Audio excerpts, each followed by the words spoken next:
আসসালামু আলাইকুম। এসএসসি ও দাখিল পরীক্ষার্থী ২০২৭। তোমরা ইতিমধ্যেই তোমাদের পরীক্ষা সম্পন্ন করেছো, সেই জন্য তোমাদেরকে জানাই অভিনন্দন। এই যে কলেজে ভর্তি হওয়ার আগ পর্যন্ত একটা লম্বা সময় আছে, সেই সময়টাকে অবহেলায় না কাটিয়ে তোমাদেরকে আমি খুব গুরুত্বপূর্ণ ৫টা টিপস বলবো, বা এটা বলা যেতে পারে যে গুরুত্বপূর্ণ ৫টা স্কিল তোমরা শিখতে পারো, যেটা তোমাদের ভবিষ্যতে খুব বেশি কাজে দিবে, হোক সেটা কলেজ লাইফ কিংবা ইউনিভার্সিটির লাইফ। এগুলো যদি তোমরা শিখো তাহলে অন্যদের চেয়ে তুমি খুব বেশি এগিয়ে থাকবে। তো চলো শুরু করি, কোন ৫টা স্কিল তুমি শিখতে পারো। অ্যাট ফার্স্ট যে স্কিলের কথা বলবো সেটা হচ্ছে ইংলিশ কমিউনিকেশন স্কিল। কলেজ বা ইউনিভার্সিটিতে উঠলে আমাদের হচ্ছে প্রেজেন্টেশন বা ভাইবার সম্মুখীন হতে হয়, যেটা আমাদের অনেকের কাছে খুব বেশি কষ্টের মনে হয় অথবা খুব ভীতির একটা ব্যাপার স্যাপার হয়ে দাঁড়ায়। তো আমরা যদি এই ছুটিতে শুধু একগাদা গ্রামার মুখস্থ না করে পাশাপাশি ইংলিশ স্পোকেনের প্রতি জোর দেই, তাহলে কিন্তু এই ভীতি কাটিয়ে ওঠা অনেকটাই সম্ভব। তো আমরা এই ছুটিতে কি করতে পারি? আমরা এই ছুটিতে একটা জিনিস করতে পারি, সেটা হচ্ছে 10 থেকে 15 মিনিট ডেইলি স্পোকেন ইংলিশের প্রতি খুব বেশি মনোযোগ দিতে পারি, এবং পাশাপাশি আমরা যখন বন্ধুদের সাথে কথা বলবো বা চ্যাট করব তখন ইংরেজিতে কিছু কনভারসেশন করার চেষ্টা করতে পারি। এবং কিছু ইংলিশ অ্যাপস আছে যেগুলো হচ্ছে ফ্রি ইংলিশ শেখার একটা টুলস হিসেবে অধিক পরিচিত, যেমন ডুওলিঙ্গো। আমরা সেগুলো ইউজ করতে পারি, এবং আমাদের যেই প্রথম টার্গেট থাকবে সেটা হচ্ছে আমাদের জড়তা কাটানো। জড়তা কেটে গেলে কিন্তু আমরা ফ্লুয়েন্টলি ইংলিশে কথা বলতে পারবো। নাম্বার 2 যে স্কিলটার কথা বলবো সেটা হচ্ছে বেসিক কম্পিউটার স্কিল। এই ডিজিটাল যুগে এসে শুধু ফোন চালানোটাকেই যদি আমরা স্কিল মনে করি, সেটা কিন্তু সম্পূর্ণ ভুল।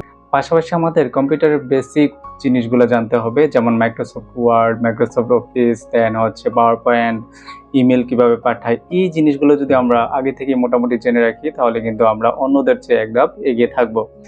নাম্বার 3 যে স্কিলের কথা বলবো সেটা হচ্ছে পার্সোনালিটি ডেভেলপমেন্ট। পড়াশোনায় ভালো হওয়ার পাশাপাশি আমাদের যে আরেকটা গুরুত্বপূর্ণ স্কিল দরকার সেটা হচ্ছে নিজের পার্সোনালিটি ঠিক রাখা।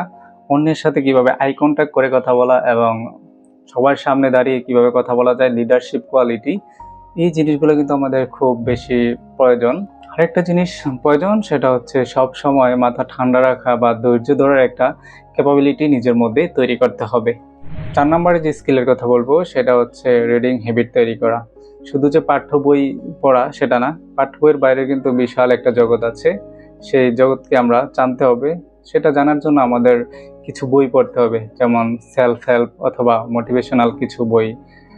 আমি যদি উদাহরণ দেই, যেমন অ্যাটমিক হ্যাবিট, দেন হচ্ছে ইট দ্যাট ফ্রগ, এই টাইপের কিছু বই যদি আমরা পড়া শুরু করি, তাহলে এগুলো পড়ার মাধ্যমে আমাদের কিভাবে নিজেকে উন্নয়ন করা যায়, তারপর হচ্ছে আমরা কিভাবে সিদ্ধান্ত নিতে পারি, এই বিভিন্ন জিনিস আমরা শিখতে পারবো। তো আমি বলছি না যে প্রতিদিনই একটা বই পড়তে হবে, আপনারা ডেলি 5 পেজ কিংবা 10 পেজ পরে পরে অভ্যাস করতে পারেন।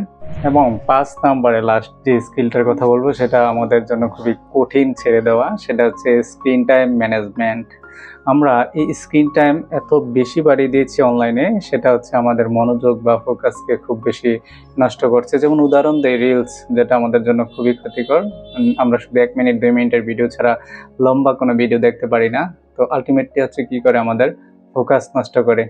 তো এর জন্য কি করবেন, ফোনের যে ব্যবহার সেই ব্যবহারের হ্রাসটাকে টেনে ধরতে হবে। আর আমরা একটা নির্দিষ্ট সময় রাখবো শুধু ফোন ব্যবহার করার জন্য।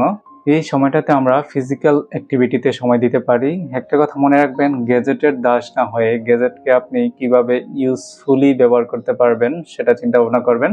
এই ছুটির সময় সঠিক ব্যবহার হচ্ছে আমাদের জীবনটাকে অন্যরকম করে দিতে পারে। আমরা নতুন কোনো স্কিল শিখে অন্যদের চেয়ে এগিয়ে থাকতে পারি। তো আশা করি সবাই একটা না একটা স্কিল শিখবেন। ভালো থাকবেন, সুস্থ থাকবেন। আল্লাহ হাফেজ।